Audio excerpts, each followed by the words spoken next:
So hi everyone, welcome to my YouTube channel. ನೋಡ್ಬೋದು ಇವಾಗ ಅಕ್ಕಿ ಪಾಪಡ್ ಮಾಡೋದು ಹೇಗೆ ಅಂತ ನಿಮಗೆ ಹೇಳ್ಕೊಡ್ತೀನಿ. ಅಕ್ಕಿ ಹಪ್ಪಳ ಎಲ್ಲರಿಗೂ ಇಷ್ಟ, ಮಾಡೋದು ಕೂಡ ತುಂಬಾ ಸುಲಭ. ಸೊ ಇದೇ ಥರ ನೀವು ಕೂಡ ಮಾಡ್ಬೋದು. ಹೇಗೆ ಮಾಡಬೇಕು ಅನ್ನೋದನ್ನು ನಿಮಗೆ ಹೇಳ್ಕೊಡ್ತೀನಿ. ನೀವು ನನ್ನ ಚಾನಲ್ಗೆ ಹೊಸಬರಿದ್ದರೆ ಪ್ಲೀಸ್ ಸಬ್ಸ್ಕ್ರೈಬ್ ಮಾಡಿ.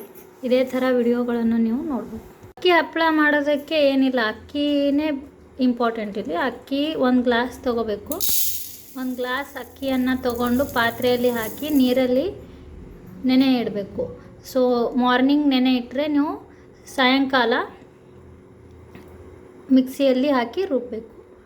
ಸೊ ಸಾಯಂಕಾಲ ರುಬ್ಬಿದ ನಂತರ ಮಾರ್ನಿಂಗ್ ನೀವು ಹಿಟ್ಟನ್ನು ಕುದಿಸಿ ಹಪ್ಪಳ ಹಾಕ್ಬೋದು. ಪ್ರತಿ ಸಲ ನೀವು ಅರ್ಧ ಕ್ವಾಂಟಿಟಿ ಅಕ್ಕಿಯನ್ನು ತಗೊಂಡು ಮಿಕ್ಸರಲ್ಲಿ ರುಬ್ಬಬೇಕು.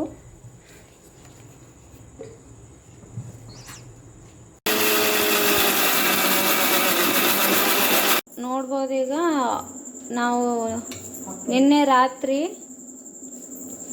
ಅಕ್ಕಿಯನ್ನು ರುಬ್ಬಿದ್ದೀವಿ ಮಿಕ್ಸರಲ್ಲಿ. ಸೊ ಸ್ವಲ್ಪ ನೋಡ್ಬೋದು, ಸ್ವಲ್ಪ ತಿಳಿ ಇರಬೇಕು, ಗಟ್ಟಿ ಇರಬಾರ್ದು. ಸೊ ಇವಾಗ ನಾವು ಅಕ್ಕಿ ಹಿಟ್ಟನ್ನು ಬಿಸಿ ನೀರಲ್ಲಿ ಹಾಕಿ ಕುದಿಸ್ಬೇಕು. ಸೊ ಇಲ್ಲಿ ಪಾತ್ರೆ ರೆಡಿ ಇದೆ. ಇದರಲ್ಲಿ ನೋಡಿ ನೀರು 4-5 ಗ್ಲಾಸ್ ನೀರಲ್ಲಿ ಜೀರಿಗೆ ಹಾಕಬೇಕು. ಜೀರಿಗೆ ಇದ್ದರೆ ತುಂಬ ಟೇಸ್ಟಿಯಾಗಿರುತ್ತೆ. ಜೀರಿಗೆ ಕಲರ್ ನೋಡಿ ಹೇಗಾಗಿದೆ, ಈಗ ನೀರು ಕುದ್ದಿದೆ. ಸೊ ಇದರಲ್ಲಿ ಈಗ ನಾವು ಅಕ್ಕಿ ಹಿಟ್ಟನ್ನು ಮಿಕ್ಸ್ ಮಾಡ್ತೀವಿ. ಸೊ ಇದಕ್ಕೆ ಸ್ವಲ್ಪ ಉಪ್ಪು ಹಾಕಬೇಕು. ಉಪ್ಪು ಚೆನ್ನಾಗಿ ಹಾಕಬೇಕು, ರುಚಿಗೆ ತಕ್ಕಂಗೆ.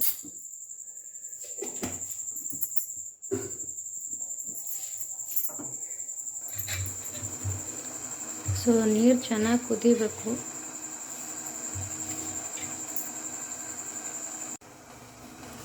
ನೋಡಿ ಈಗ ಮಿಕ್ಸ್ ಮಾಡ್ತಾ ಇದ್ದೀವಿ. ಓಕೆ, ಸೊ 4-5 ಗ್ಲಾಸ್ ನೀರನ್ನು ಕುದಿಸಿ ಅದರಲ್ಲಿ ಅಕ್ಕಿ ಹಿಟ್ಟನ್ನು ಮಿಕ್ಸ್ ಮಾಡಬೇಕು. ಈ ಥರ ಕಂಟಿನ್ಯೂಯಸ್ ಆಗಿ ಅದನ್ನು ಮಿಕ್ಸ್ ಮಾಡ್ತಾ ಇರಬೇಕು. ಯಾಕಂದರೆ ಚೆನ್ನಾಗಿ ಬೆರಿಬೇಕದು, ಇಲ್ಲಾಂದರೆ ಅದರಲ್ಲಿ ಗಟ್ಟಿಯಾಗಿ ಗಂಟಾಗುತ್ತೆ. ಅದಾಗಬಾರ್ದಂದ್ರೆ ನೀವು ಕಂಟಿನ್ಯೂಸ್ ಆಗಿ ಈ ಥರ ಮಿಕ್ಸ್ ಮಾಡ್ತಾ ಇರಬೇಕು. ಸೊ ಹೇಗೆ ಕುದೀತಾ ಇರುತ್ತೆ ಹಾಗೆ ಇದು ಹಿಟ್ಟು ಗಟ್ಟಿ ಆಗುತ್ತಾ ಹೋಗುತ್ತೆ. ಸೊ ಹಪ್ಪಳ ಮಾಡೋದಕ್ಕೆ ಸ್ವಲ್ಪ ತಿಳಿನೇ ಇರಬೇಕು, ಭಾಳ ಗಟ್ಟಿ ಕುದಿಸ್ಬಾರ್ದು. ಯಾಕಂದರೆ ಹಪ್ಪಳ ಹಾಕೋದಕ್ಕೆ ಈಸಿಯಾಗಿ ಬರಬೇಕು.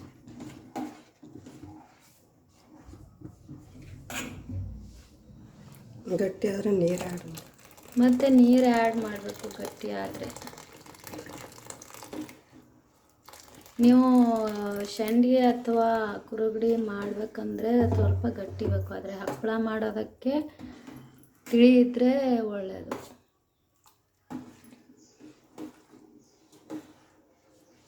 ಗಟ್ಟಿ. ಸೊ ನೋಡಿ ಎಷ್ಟು ಚೆನ್ನಾಗಿದೆ. ಇಲ್ಲಿ ನೋಡಿ ಕ್ವಾಂಟಿಟಿ ಹಂಗಿದೆ. ಸೊ ಈ ಥರ ಚೆನ್ನಾಗಿ ಮಿಕ್ಸ್ ಮಾಡ್ತಾ ಇರಬೇಕು. ಒಂದು 10-15 ಆಲ್ಮೋಸ್ಟ್ ಒಂದು ½ ಆನ್ ಅವರ್ ಆಗುತ್ತೆ ಇದು ಚೆನ್ನಾಗಿ ಕುದಿಬೇಕು ಅಂದರೆ, ಇಲ್ಲಮ್ಮ? ಸೊ ಈ ಥರ ಕುದಿಬೇಕಂದ್ರೆ ನಿಮಗೆ ಮಿನಿಮಮ್ ಒಂದು ½ ಆನ್ ಅವರ್ ಆದರೂ ಬೇಕು. ಯಾಕಂದರೆ ಚೆನ್ನಾಗಿ ಕುದಿಬೇಕಿಟ್ಟು, ಅಂದರೆ ಟೇಸ್ಟಿ ಆಗುತ್ತೆ.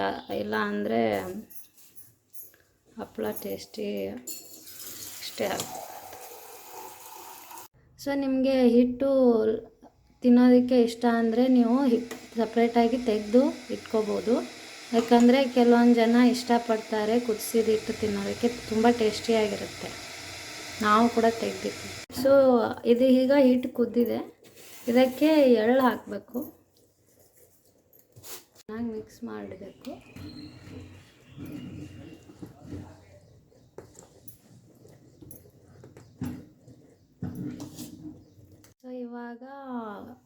ಹಿಟ್ಟು ರೆಡಿ ಆಗಿದೆ. ಸೊ ಇವಾಗ ಹಿಟ್ಟು ಚೆನ್ನಾಗಿ ಕುದ್ದಿದೆ. ಈಗ ಮಾಳ್ಗೆ ಮೇಲೆ ಸೊ ಇವಾಗ ಇದನ್ನು ನಾವು ಮಾಳ್ಗೆ ಮೇಲೆ ಒಯ್ತೀವಿ. ಛತ್ ಮೇಲೆ ಒಯ್ದು ಹಾಕ್ಬೇಕು ಬಿಸಿಲಲ್ಲಿ. ಮಾಳ್ಗೆ ಮೇಲೆ ಒಯ್ತಾ ಇದ್ವಿ. ಹಾಂ,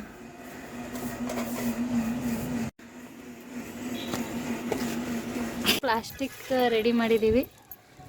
ಸೊ ಇಲ್ಲಿ ತಗೊಂಡು ಬಂದಿದ್ದೀವಿ ಈಗ.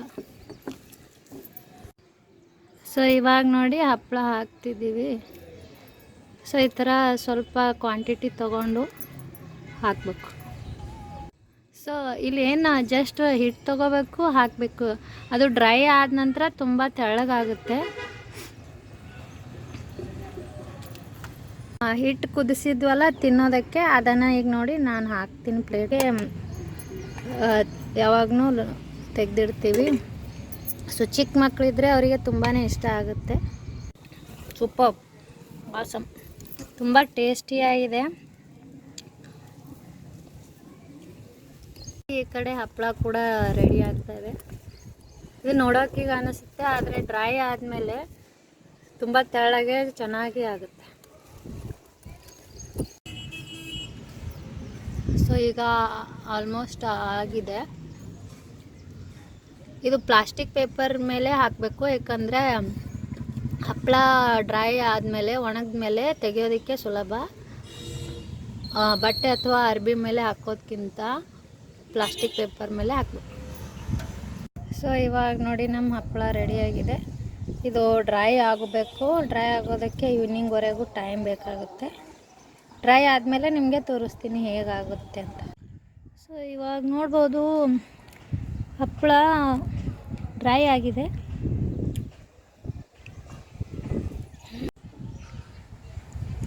ಹಪ್ಪಳ ಚೆನ್ನಾಗಿ ಡ್ರೈ ಆಗಿದೆ.